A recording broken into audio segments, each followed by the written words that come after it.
Hola doctora, buenas tardes, ¿me escucha? ¿Cómo va? Sí, te escucho de 10. Bien, bien. Doctora, esperemos 5 minutitos para que se sigan conectando los chicos. Dale, ningún problema.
Doctora Lancetti, empecemos y que los chicos se vayan conectando a medida que puedan. Así no la atrasamos más a usted por su tiempo y igual a Yanina y Alejandra que ya están conectadas.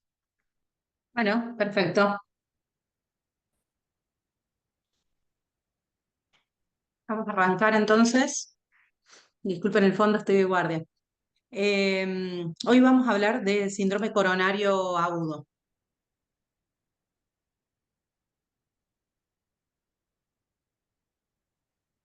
Como sabrán, la cardiopatía isquémica, la enfermedad de las arterias coronarias, es la primera causa de muerte en países desarrollados, la más prevalente y la que causa mayor morbimortalidad, o sea, la que deja pacientes con mayores dificultades en su salud a lo largo de los años, con más consumo para el sistema médico, para el sistema de salud, con más número de reinternaciones. La principal causa de muerte, hablando de la enfermedad cardíaca, es la enfermedad coronaria, o sea, tener arterias coronarias tapadas. Y obviamente el mecanismo básico de por qué se tapan las arterias coronarias y por qué el corazón queda con menos oferta de oxígeno o con menos cantidad de sangre oxigenada es justamente porque hay un desequilibrio entre la oferta y la demanda. La clínica o la manifestación clínica más frecuente es tener dolor de pecho.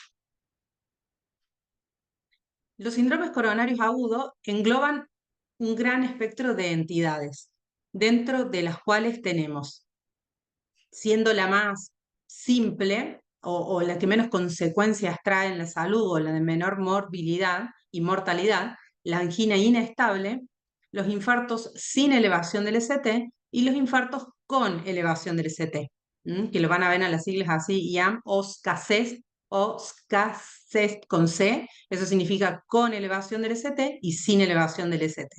Y obviamente para llegar a un diagnóstico de en qué parte del síndrome coronario estamos nosotros, en la parte más azul, más fría o la que menos problemas nos trae o con la que más nos podemos tomar el tiempo para diagnosticar versus un infarto con elevación del CT, que es una emergencia médica y que hay que tratarlo en menos de una hora, nos basamos obviamente en el análisis del paciente. Cuando llega a la guardia, lo primero que hacemos dentro de los primeros 5 o 10 minutos es hacerle un electrocardiograma, interrogarlo al paciente, por supuesto, examinarlo físicamente y con eso saber o por lo menos diagnosticar si el paciente que está cursando un síndrome coronario agudo es un paciente que está desde lo hemodinámico estable o inestable.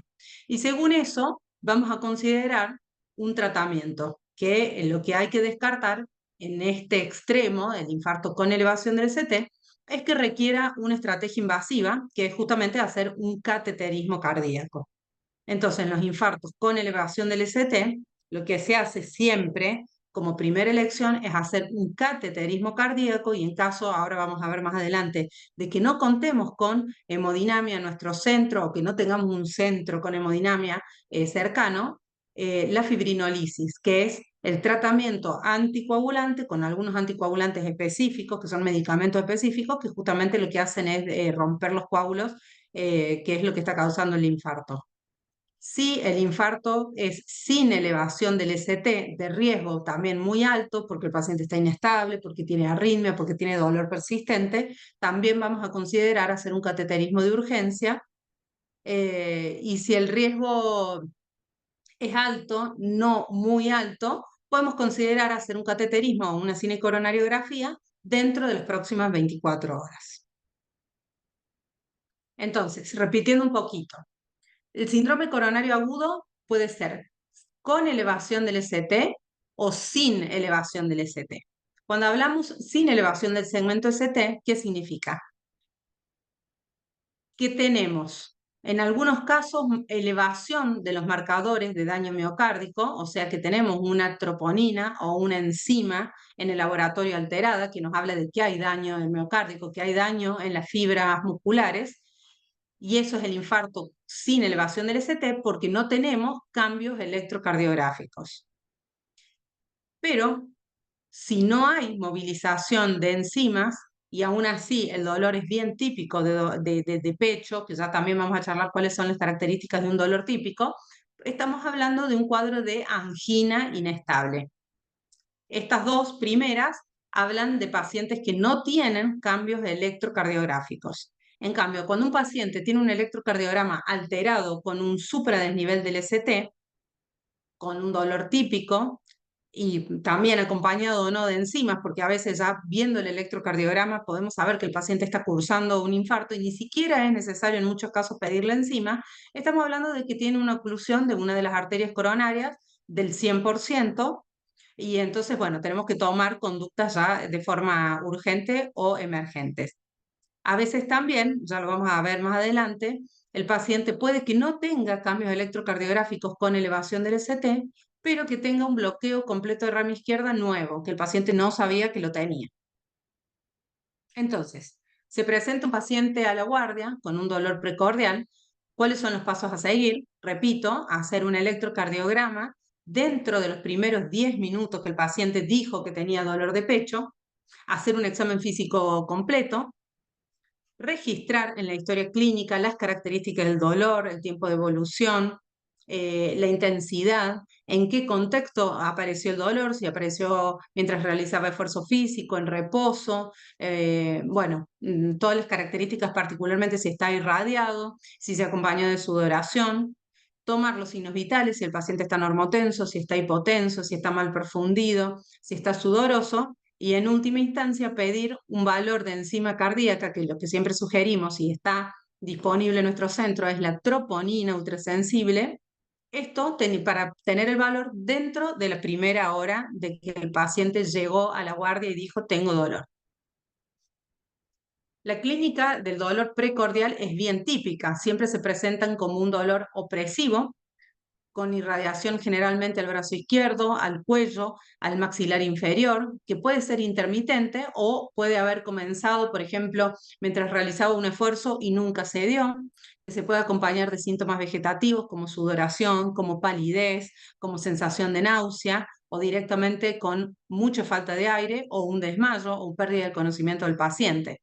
Pero recordar que también hay casos, más que nada en las mujeres, en pacientes diabéticos, en pacientes que tienen más de 75 años y que tienen antecedentes de enfermedad coronaria previa, que el dolor se puede presentar de forma atípica, que le decimos, en la cual es un dolor en la boca del estómago, como si fuese gastritis, te hace confundir, uno podría pensar que fuese una gastritis, un reflujo, que el dolor tiene características de ser punzante en vez de opresivo, o que te hace confundir con un dolor pleurítico, un dolor de la pleura, que es la membrana que recubre el corazón, porque es tipo puntadita, porque es muy puntual, que por lo general no es el dolor que nosotros esperamos escuchar de un paciente que se está infartando.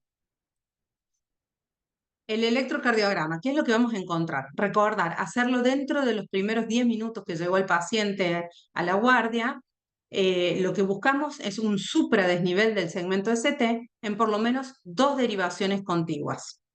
O sea, no puedo ver, nosotros sabemos que el electrocardiograma que sugerimos hacer es el de 12 derivaciones, el que tiene las derivaciones de los miembros más 6 derivaciones precordiales de B1, que es acá adelante, hasta B6, que es en la línea axilar media.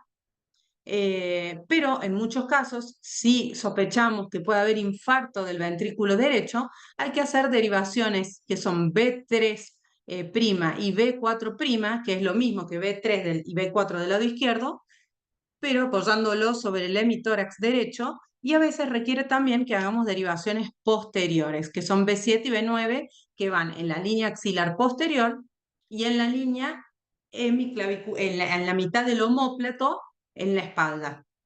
Con esto podemos ver si hay un supradesnivel en el ventrículo derecho o en la cara posterior.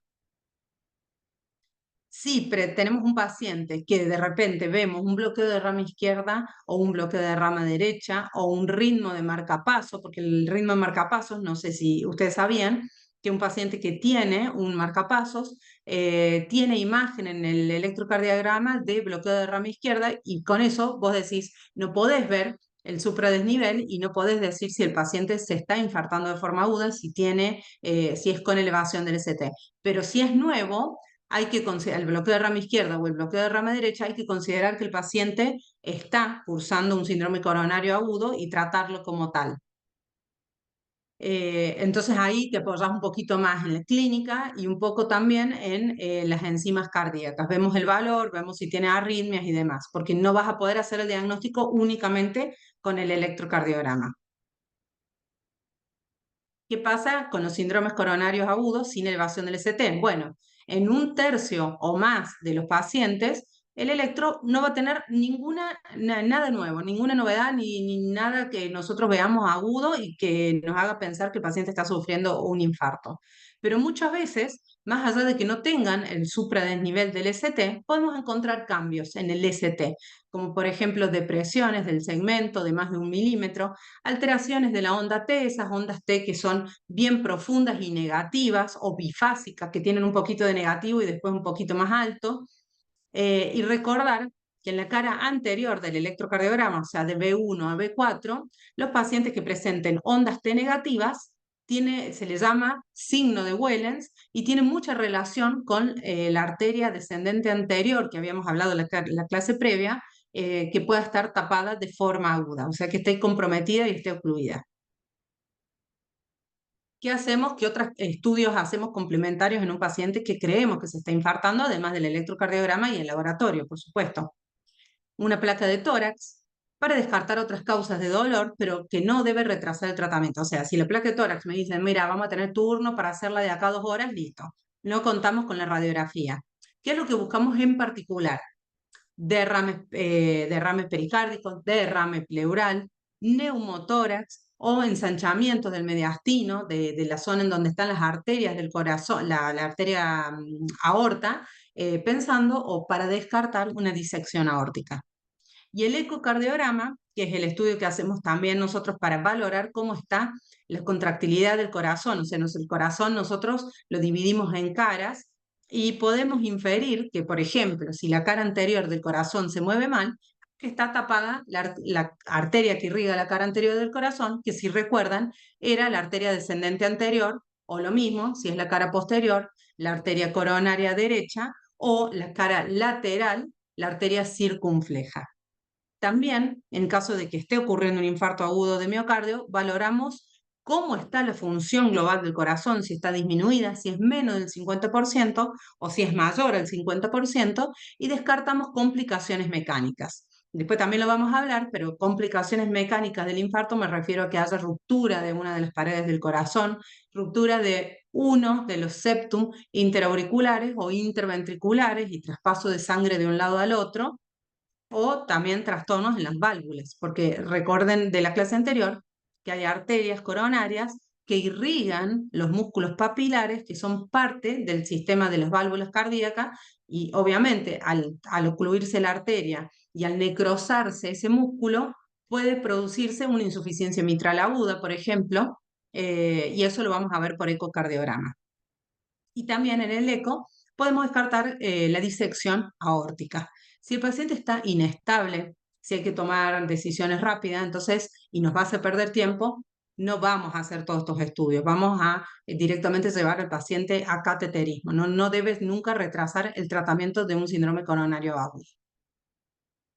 Con respecto a las enzimas cardíacas, las enzimas que medimos, estos valores de laboratorio, son la CPK, la CPK-MB, que son enzimas un poquito más, por ahí, si quiere decirse viejas, que se usaban hace varios años, hasta que hemos encontrado las troponina I o la troponina T, que son súper sensibles porque se elevan en las primeras horas, incluso la troponina T ultra sensible en la primera hora de que el paciente tiene un dolor de pecho, comienza a elevarse, eh, y además persisten elevadas hasta 2 semanas después del evento, entonces son bastante sensibles en cuanto a que yo si la pido y está elevada es porque está pasando algo. Y me sirven también para hacer una ventana, por ejemplo, si tengo un paciente que me dice, tengo dolor hace media hora, le pido una enzima y no está elevada, puedo tenerlo en observación 1 hora, 2 horas más, volver a medirle la enzima y ver si hubo un aumento.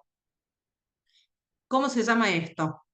Esto se llama delta de troponina y lo que buscamos es un aumento del 20% del valor inicial entre las 3 y 6 horas posteriores del primer valor basal que yo tengo, y acá es muy sugestivo si ha habido un aumento del 20% del valor basal en que está sucediendo algo a nivel cardíaco. Si se ve acompañado de un electrocardiograma con supradesnivel del ST, no lo dudo, infarto con elevación del ST a cateterismo directo, pero si es un electrocardiograma normal, bueno, entonces un infarto sin ST y me da más tiempo para hacer los estudios invasivos, la cinecoronariografía. Recordar que estas enzimas se pueden ver elevadas en muchas otras patologías. pacientes que tienen insuficiencia cardíaca, que han tenido arritmias con frecuencia cardíaca alta o frecuencia cardíaca baja, en una urgencia hipertensiva, pacientes que se presentan con una presión arterial muy alta, en las miocarditis, que son las inflamaciones del músculo cardíaco, en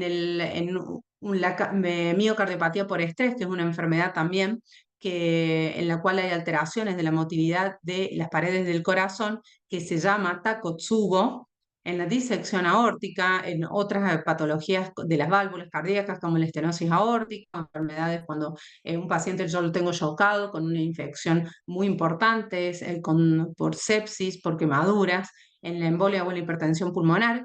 En pacientes con enfermedad renal aguda o crónica, las troponinas T se esperan que siempre sean más altas de lo habitual y ahí nos puede confundir un poquito el diagnóstico, o en el vasoespasmo coronario. Otras que no tienen por ahí nada que ver con lo cardíaco, pacientes que tienen ACV isquémico pueden elevar también las enzimas cardíacas. Y bueno, ni hablar de pacientes que tienen un accidente de tránsito, por ejemplo, y una contusión cardíaca con el volante o con el cinto de seguridad, pacientes con hipohipertiroidismo, enfermedades infiltrativas del corazón, como son la amiloidosis, hemocromatosis, sarcoidosis, bueno, algunos fármacos en particular que se usan para quimioterapia. Y hablando de la CPK y la MB, en el esfuerzo físico extenuante o cuando hay ruptura de músculo pero estriado de los brazos, de las piernas, también pueden verse aumentadas estas enzimas. ¿Y con qué tengo que hacer yo un diagnóstico diferencial cuando un paciente viene y me dice me duele el pecho? Bueno, de causa cardíaca, las miopericarditis, como les dije, en las que son inflamaciones o infecciones del pericardio y del miocardio, pero no porque esté tapada una arteria, sino porque tiene una infección virósica, una infección bacteriana o incluso por hongos. En la insuficiencia cardíaca aguda, en las urgencias hipertensivas, las arritmias, que también ya lo habíamos hablado, bueno, esto ya lo habíamos hablado previamente, que son las mismas causas que te van a elevar las enzimas cardíacas, pero hay otras causas de dolor de pecho que no tienen que ver con el corazón y que sí tienen que ver con el pulmón, como es el tromboembolismo pulmonar, tener una arteria del pulmón tapada, el neumotórax, que es cuando ingresa aire a la cavidad pleural, o enfermedades infecciosas como bronquitis, neumonía y afectaciones también de la pleura. La más importante para hacer diagnóstico diferencial es la disección aórtica, que es cuando la aorta se le separan las capas de la arteria e ingresa sangre en una de ellas. Esto también es una emergencia quirúrgica, de hecho, en los ACV, en cuadros de reflujo, espasmo esofágico o en enfermedades que generen úlceras y que el dolor es bien epigástrico en la boca del estómago. La pancreatitis, la colecistitis, la infección o inflamación de la vesícula biliar también te pueden dar dolor en la boca del estómago. Bueno, herpes zóster, en cuadros de anemia, en la cual el corazón te late un poquito más rápido y te puede generar dolor de pecho, pero no te estás infartando. Las osteocondritis, que son el dolor de las articulaciones entre las costillas y el esternón. Esto es bastante más típico en algunas mujeres. ¿Y cuál es la fisiopatogenia de un síndrome coronario agudo? Bueno, básicamente hay un desequilibrio entre la oferta de sangre oxigenada en el músculo cardíaco y la demanda de oxígeno del músculo cardíaco. Y bueno, ¿por qué? Porque justamente encontramos una placa de colesterol en algún nivel de las arterias que está ocluyendo significativamente en más de un 50-70% la luz de la arteria y hace que llegue menos sangre oxigenada justamente al territorio muscular.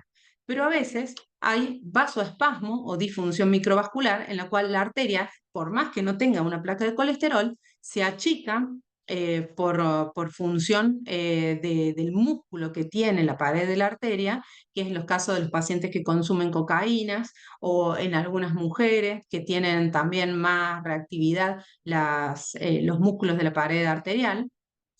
En la disección de las arterias coronarias, que es lo mismo que sucede en la disección aórtica, la pared de la arteria, que tiene tres capitas, puede despegarse una de la otra y generarse un hematoma en la pared, reducir la luz y generar síntomas de disminución de irrigación en el miocardio.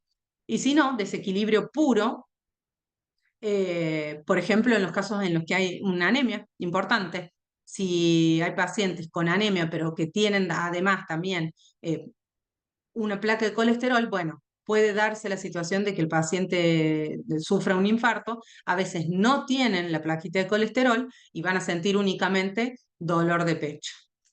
Como acá en la figura lo muestra, la placa de colesterol suele tener una capita que lleva varios años en producirse la placa y esta capa es más dura, está calcificada, pero muchas veces la placa es inestable, se termina rompiendo, resquebrajando y se expone todo lo que está dentro de la placa de colesterol y esto, expuesto a la circulación sanguínea, termina de formar de forma súbita un coágulo o un trombo que termina obliterando la luz o la poca luz que dejaba el pasaje de sangre oxigenada. Entonces, repitiendo un poco, se produce la ruptura o erosión de una placa aterosclerótica vulnerable y se expone a la circulación sanguínea materiales que son trombogénicos. Esto reduce de forma repentina el flujo sanguíneo.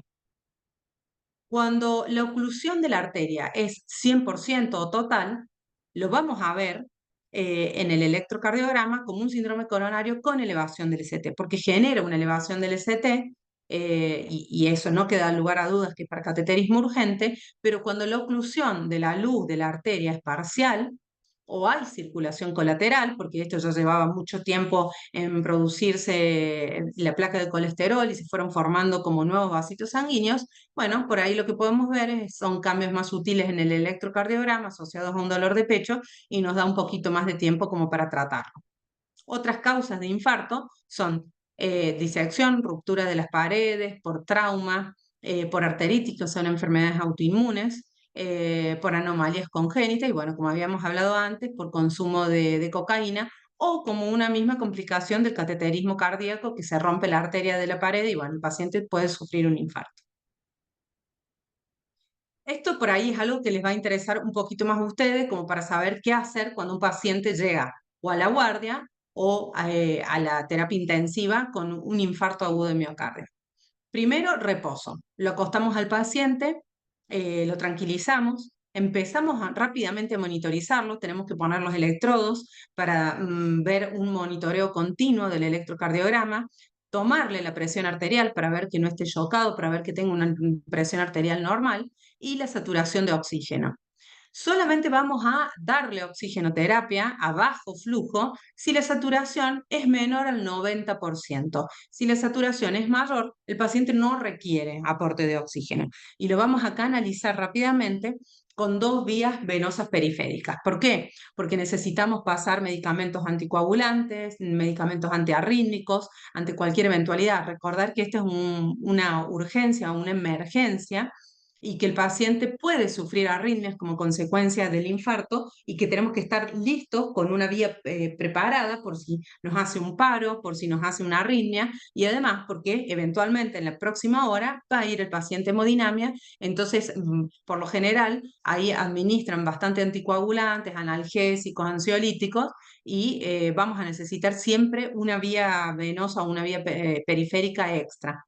Y si es posible, en el brazo izquierdo, porque cuando hacemos los cateterismos entramos por la muñeca derecha de forma preferencial.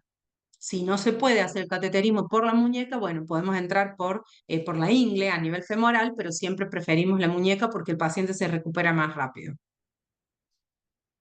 ¿Y qué hacemos? Si el paciente tiene dolor de pecho, tenemos que tratar de disminuir este dolor. No vamos a usar ibuprofeno, ketorolac, ningún analgésico no esteroideo, ni corticoides. Lo que vamos a hacer es morfina o derivados de la morfina.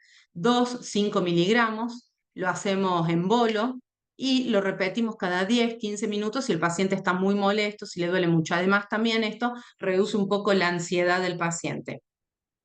Si no pensamos que se está infartando el ventrículo derecho o pacientes que estamos muy seguros que no están tomando inhibidores de la fosfodiesterasa, y con esto me refiero al sildenafil o lo que es conocido como Viagra, siempre tenemos que preguntarle al paciente, le podemos dar para disminuir también el dolor y bajar un poco la presión, isordil sublingual o administrar nitroglicerina endovenosa. Esto nos ayuda como vasodilatador, es como que expande o hace que la pared muscular de la arteria se abre un poco, permite más flujo de sangre y calma el dolor también del paciente. Pero siempre si el paciente está normotenso o hipertenso y asegurándonos de que no haya mal funcionamiento de las cavidades derechas. Porque si bajamos la presión en estos casos, el paciente realmente puede entrar en shock cardiogénico.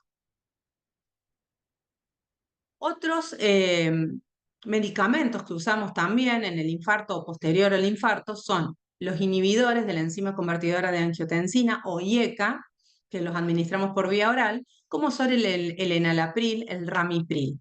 Más que nada, si el paciente tiene insuficiencia cardíaca, disminución de la fracción de eyección, que es la función del ventrículo, si es diabético o si está o es hipertenso.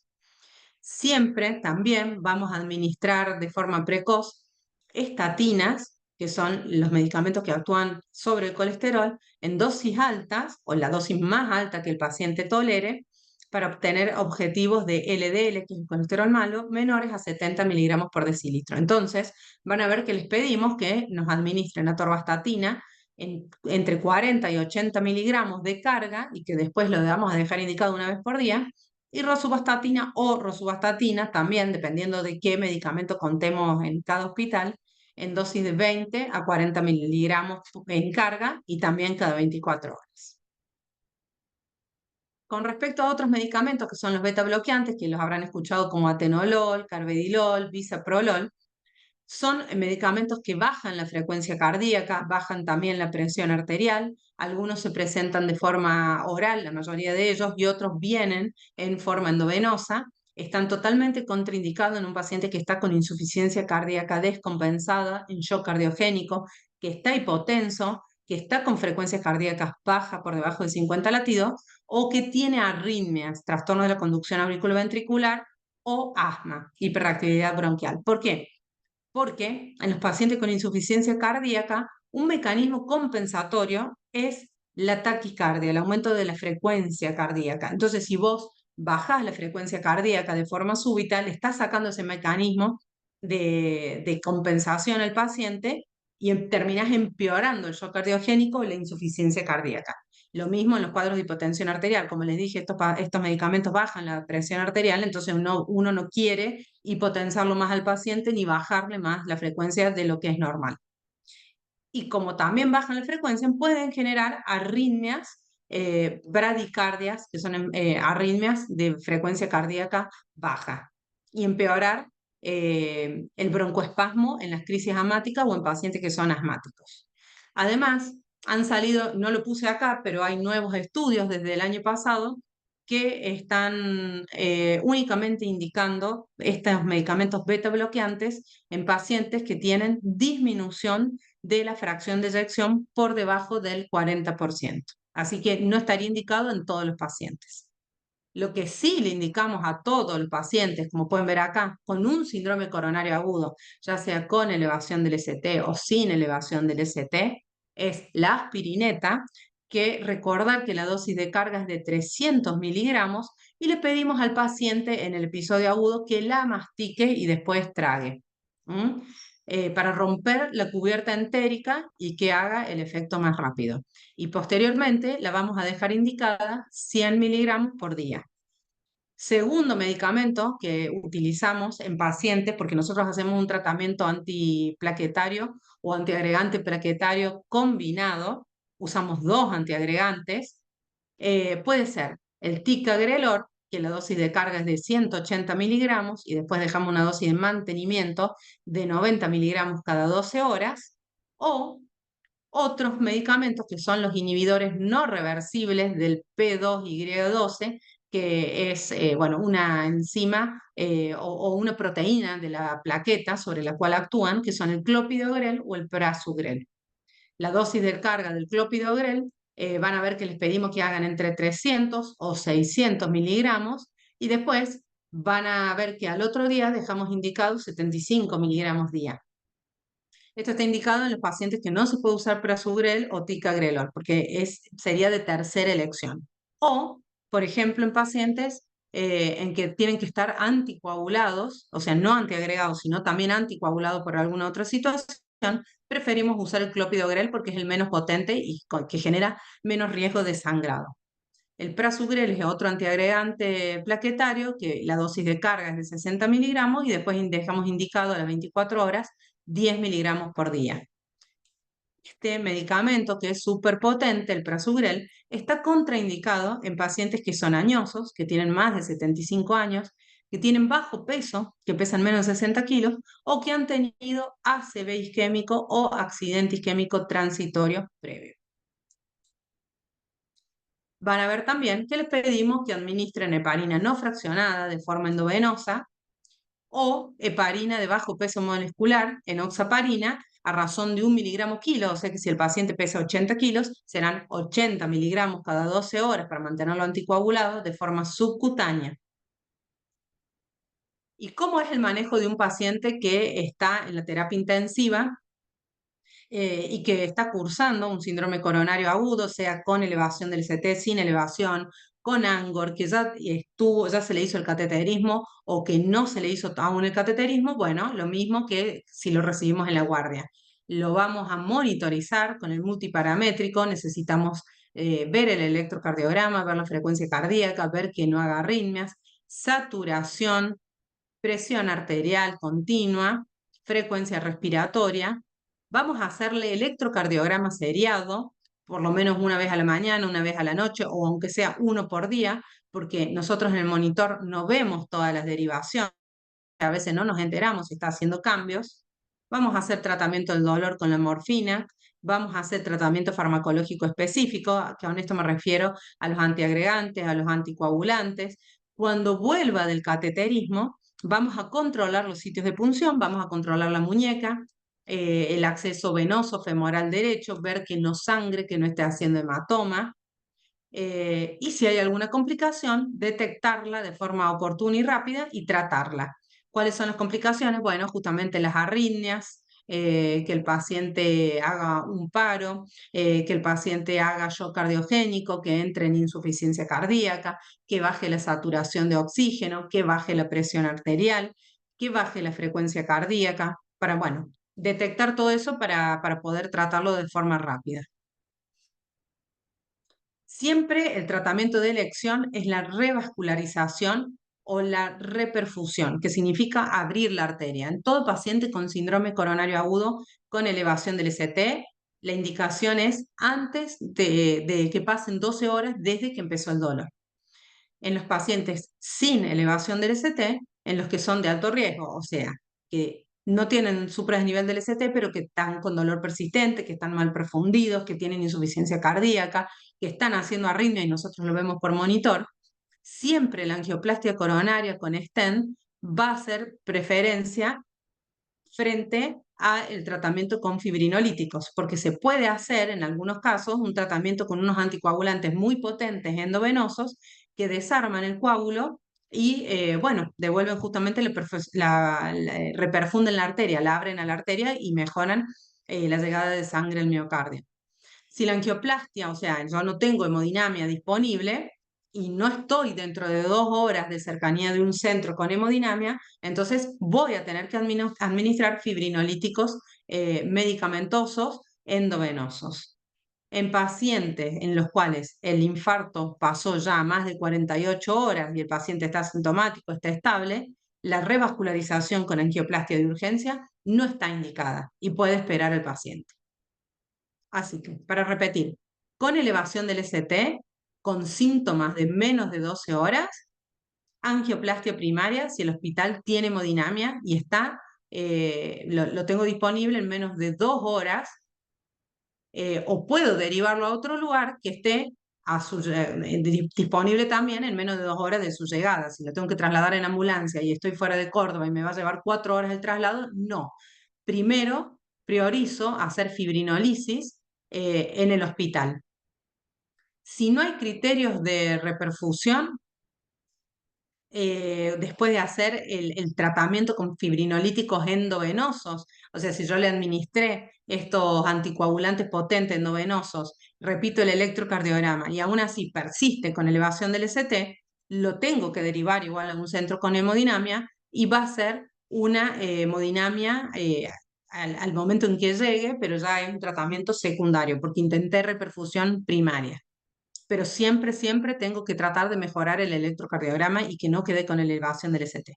Ahora, si la sintomatología ya pasó las 12 horas y el paciente viene con dolor de 3 días atrás y está estable, bueno, el tratamiento entonces va a ser antiagregantes, anticoagulantes, medidas de prevención secundaria, con esto nos referimos a medicamentos para el colesterol, y considerar la angioplastia dentro de las 12, 48 horas siguientes. O sea, tengo más días para planificar un cateterismo. Ahora, si el paciente está inestable desde lo hemodinámico, se presenta arritmias, y bueno, en ese caso, no, lo trato como si fuese un síndrome coronario agudo de menos de 12 horas. Estos tratamientos con fibrinolíticos, que le digo que son los anticoagulantes endovenosos, tienen contraindicaciones. Las contraindicaciones absolutas son pacientes que han tenido hemorragias intracraneales o ACV hemorrágico previo, si ha tenido ACV isquémico en los 6 meses previos, si tiene un tumor o una malformación arteriovenosa en el sistema nervioso central, en el cerebro, tampoco lo voy a usar por el riesgo de sangrado. Si en el último mes han tenido traumatismo de cráneo, un traumatismo mayor, como por ejemplo una fractura de cadera, o una cirugía, por ejemplo un cáncer de colon en el mes previo, no los voy a usar. Si ha tenido sangrado del tubo digestivo en el mes previo, o cualquier otro sangrado activo, excepto en las mujeres de menstruación, eso no se considera un sangrado grave, o si ha tenido disección aórtica, o una punción, por ejemplo, que ha tenido algún estudio que se hizo por arteria, como otro cateterismo en las últimas 24 horas, en donde yo, o una biopsia hepática, por ejemplo, en la cual se entra con una aguja que tiene un tamaño muy importante, bueno, por el riesgo de sangrado no lo voy a administrar. Y hay contraindicaciones relativas que son ACV en los 6 meses previos, que esté tomando anticoagulantes orales, que esté cursando embarazo o en la primera semana posparto, si el paciente está hipertenso, porque lo puedo tratar, que el paciente tenga una enfermedad hepática avanzada, que son enfermedades que alteran el RIN o la coagulación, si está con una endocarditis infecciosa, con una úlcera activa en el duodeno, o si ha tenido un trauma previo o una reanimación cardiopulmonar, porque el paciente se puede presentar con un paro. Así que bueno, ahí por ahí te deja dudas si vas a hacer o no el tratamiento con fibrinolítico. Te genera las primeras 24 horas posterior al tratamiento con esta droga riesgo aumentado de ACV hemorrágico, más si el paciente es un paciente de edad avanzada de más de 70 años, si tiene bajo peso corporal de menos de 60 kilos, en las mujeres el riesgo ha aumentado, si ha tenido ACV previo o si ha estado hipertenso a su ingreso y durante la administración del fibrinolítico. ¿Y qué pasa cuando yo lo trato con angioplastia o cuando lo trato con un fibrinolítico? Bueno, vuelve a la terapia o a la unidad coronaria, tengo que monitorizarlo como mínimo con el multiparamétrico 24 horas, intentar movilizarlo de forma precoz desde el primer día, ya sentarse en la cama por lo menos, tomar medidas farmacológicas de prevención secundaria, que son los medicamentos que ya habíamos hablado previamente, empezar a hablar sobre el abandono de los factores de riesgo, por ejemplo, si es un paciente tabaquista, hablarle del cambio de los estilos de vida, de cómo reincorporar una rutina de actividad física, cómo controlarse el peso, si es paciente diabético, si tiene colesterol o tiene hipertensión, enseñarle cómo controlar todos estos factores de riesgo y hacer seguimiento. Y bueno, obviamente si ya se puede insertarlo antes del alta en un programa de rehabilitación cardíaca, muchos hospitales o clínicas de Córdoba tienen una especie de gimnasio donde están los kinesiólogos y enseñan cómo reincorporarse a la actividad física, teniendo targets o metas de presión arterial, de frecuencia cardíaca, y es mucho mejor para un paciente que ha tenido un infarto agudo empezar la actividad física así de forma programada y controlada que a que vaya solo a un gimnasio. ¿Y cuáles son las complicaciones del infarto? Que son las que tenemos que detectar mientras el paciente está más que nada internado porque se presentan en las primeras 72 horas. Bueno, los trastornos del ritmo, las arritmias, como habíamos hablado, con frecuencias cardíacas bajas, frecuencias cardíacas altas por encima de 100, 110 latidos, un bloqueo nuevo de rama derecha o de rama izquierda, complicaciones mecánicas, que se agrande, que se produzca un pseudoaneurisma o un aneurisma del ventrículo izquierdo, de la punta del corazón, que se rompan los tabiques, más que nada el tabique interventricular. Eso es lo que yo puedo escuchar, por ejemplo, es un soplo, que el paciente empieza a presentarse como un paciente en shock cardiogénico, o lo que habíamos hablado, la ruptura del músculo papilar que genera una insuficiencia mitral y eso también va a dar un soplo. O que el paciente haga un cuadro de shock cardiogénico o fallo del ventrículo derecho y un poquito más alejada las pericarditis, que son la inflamación de la bolsa que recubre el corazón y el paciente puede tener como un dolor persistente, a la ocultación un frote.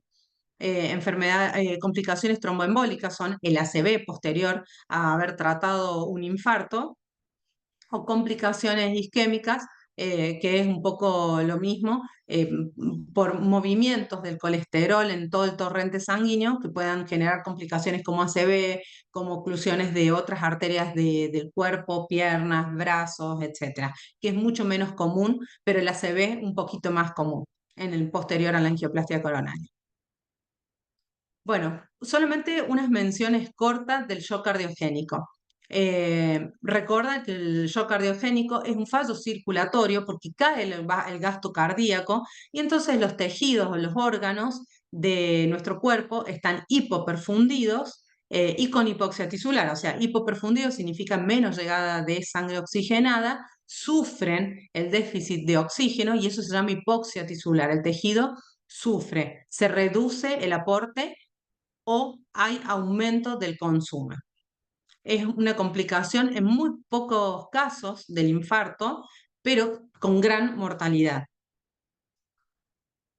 ¿Qué voy a encontrar yo en el paciente? Entonces, soy un paciente que está en la unidad coronaria y lo estoy controlando, tengo que ver que la presión arterial sea normal. Si veo que la sistólica cae por 90 de milímetros de mercurio y es algo persistente, que van pasando las horas y no mejora, o el paciente se presenta taquicárdico con frecuencias cardíacas por encima de 100, 110 latidos, que reduce el ritmo de diurético a menos de 1 mililitro kilo hora, o sea, si el paciente pesa 70 kilos, debería orinar, aunque sea 60 mililitros por hora.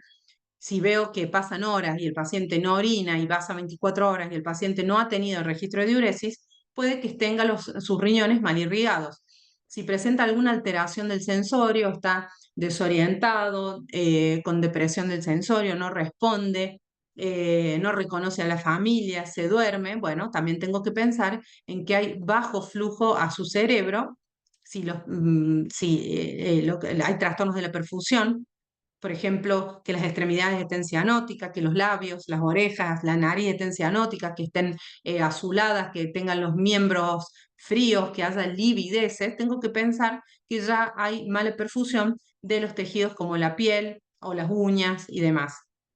Y en el laboratorio, por supuesto, todo esto se ve aparejado con un aumento del ácido láctico, que es un valor que pedimos en el laboratorio, y va a ser por encima de 2,2 milimoles por litro.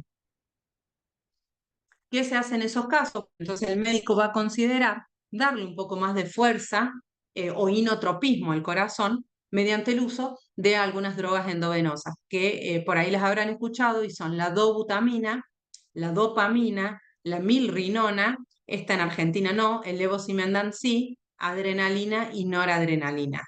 Todos estos fármacos lo que hacen es darle más fuerza a la contractilidad cardíaca, eso se llama inotropismo. Algunos también causan aumento de la frecuencia cardíaca y riesgo también de arritmias y mejoran la presión arterial a su vez y la perfusión o la llegada de sangre oxigenada a los distintos órganos, por lo cual deberían mejorar el ritmo diurético, la presión arterial, la frecuencia cardíaca y la perfusión distal del paciente y ver cambios aparejados en el laboratorio en el ácido láctico. Si falla y el paciente sigue en shock cardiogénico, hay algunos dispositivos de asistencia circulatoria. El balón de contrapulsación intraaórtico, que solamente lo voy a mencionar porque sé que un compañero les va a dar una clase después de balón de contrapulsación. Dispositivos intraventriculares que no están disponibles en Argentina, salvo el Impela, que el Impela está en Buenos Aires, pero acá en Córdoba no lo tenemos. Son dispositivos que se colocan de forma quirúrgica y que ayudan a que el corazón bombee mejor. Y en el peor de los casos, el ECMO, que es una membrana que se usa de oxigenación extracorpórea veno-arterial. Balón de contrapulsación intraaórtico, solamente una mención. Es un balón que entra a través de la arteria femoral, se infla por dentro de la aorta. Hay que tener en cuenta que se tiene que colocar por debajo de la emergencia de la subclavia izquierda, que es la última rama ahí a nivel del tórax de la aorta, porque obviamente si la ponemos más arriba, cuando el balón se infla, todas estas ramitas van a quedar tapadas. Y lo que hace es mejorar el flujo coronario en la diástole, porque se infla en diástole y en sístole se desinfla, como pueden ver acá a la derecha, y genera efecto Venturi. O sea, hace que disminuye la poscarga cardíaca porque da como una especie de efecto de succión. Entonces, mejora también o disminuye la poscarga y la fuerza que tiene que hacer el corazón en la sístole. El ECMO es esta membrana venoarterial, que por ahí la habrán escuchado, en la cual canalizamos con unos catéteres muy gruesos al paciente en una vena y en una arteria del cuello o de la ingle, y hacemos que la sangre, ya que su corazón no está funcionando de forma correcta, hacemos las veces del corazón con un aparato que es este que ven acá, que tiene una membrana que oxigena la sangre que va pasando y la devuelve por la rama arterial al cuerpo. Y en el peor de los casos, si un paciente está en shock refractario, o sea, no se recuperó bien del infarto, o quedaron territorios tapados, o llegamos muy tarde a hacer el tratamiento, y a pesar de dispositivos de asistencia circulatoria, que como los que les mencioné previamente, vemos que hay un deterioro severo de la función del ventrículo izquierdo, y tienen la edad indicada, puede ser un candidato a trasplante. Bueno. Eso ha sido todo. No sé si tienen alguna pregunta, lo que quieran. Podemos contestar o repasar algo del tratamiento también, si les queda alguna duda.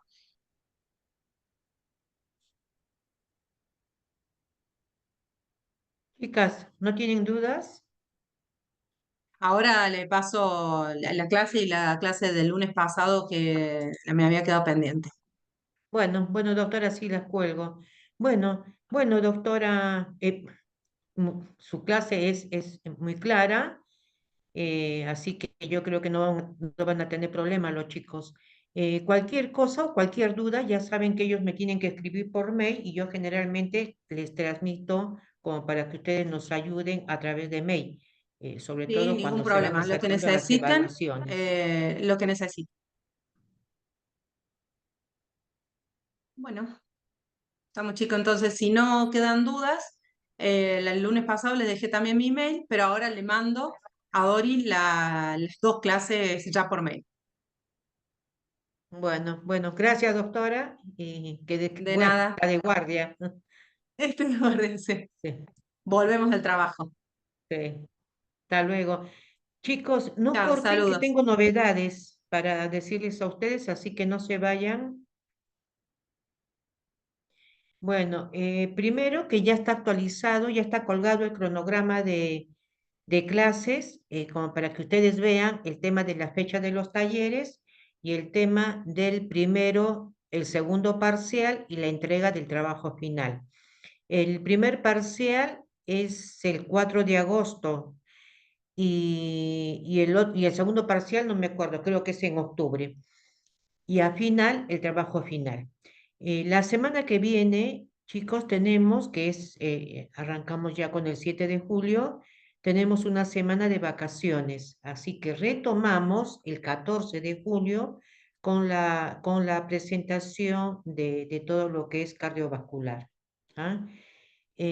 Así que cualquier duda, me mandan un mensajito por el WhatsApp o por mail y así se la puedo aclarar. ¿Ah? Pero fíjense bien en el cronograma que ya está todo, digamos, ya está todo programado. ¿Mm? Consultadora, el trabajo final, ¿también están las condiciones del trabajo final? No, el trabajo, bueno, menos mal que hiciste la pregunta, Yani. El trabajo final es un proyecto de mejora del servicio donde ustedes estén trabajando. ¿Ah? Ujú. Generalmente les pedimos, según de acuerdo, digamos, a sus tiempos, lo pueden hacer de a dos o lo pueden hacer en forma individual. ¿Ah? Aproximadamente creo que es a fines de octubre o no, noviembre, los primeros clases de noviembre, la licenciada Rojas empieza a hablar de todo lo que es seguridad y calidad y ahí les da enfoque cómo pueden presentar o cómo pueden elaborar estos proyectos de mejora. No son complicados, chicas, lo único que sí vayan viendo alguna situación problemática del servicio donde estén. Cosa de que cuando la licenciada Rojas ya les hable específicamente de todo lo que son proyectos, ustedes le puedan preguntar y aclarar las dudas. Ah, entonces va a haber una clase con respecto para que nos guíe un poco. Sí, sí, son proyectos de mejora que están incluidos en el tema de seguridad del paciente. Digamos, no son Ah, proyectos de bueno. investigación, son proyectos de mejora, chicos, ¿no? Con un objetivo, generar un objetivo específico y qué es lo que quieren cambiar ustedes. Les doy un ejemplo. Supongamos el almacenamiento de la medicación de alto riesgo, que, bueno, ustedes escriben qué es lo que quieren cambiar digamos, y lo ponen dentro de sus objetivos. No es difícil, pero la licenciada Rojas ya los va a orientar a medida que vaya hablando de calidad y de seguridad del paciente, ya los va a ir orientando cómo elaborar este tipo de trabajo. Está muerto de sueño, mi amor. Sí. Ah, bueno, genial, entonces gracias, Dora. ¿Ah? Pero cualquier duda, chicas, ustedes me escriben por mail, o por WhatsApp o me hablan por teléfono. Quisiera cambiar este tema o quisiera cambiar esta problemática y yo más o menos las voy orientando. ¿Mm? Bueno, si no hay más preguntas, chicas, nos quedamos acá y nos estaríamos viendo el, no, el 14 de julio, porque la semana que viene es 7 y estamos una semana de vacaciones, así que nos volvemos a reencontrar el 14 de julio. Bueno, nos vemos. Bueno, nos vemos, chicas, que descansen. Gracias, Dora. Chao, chao.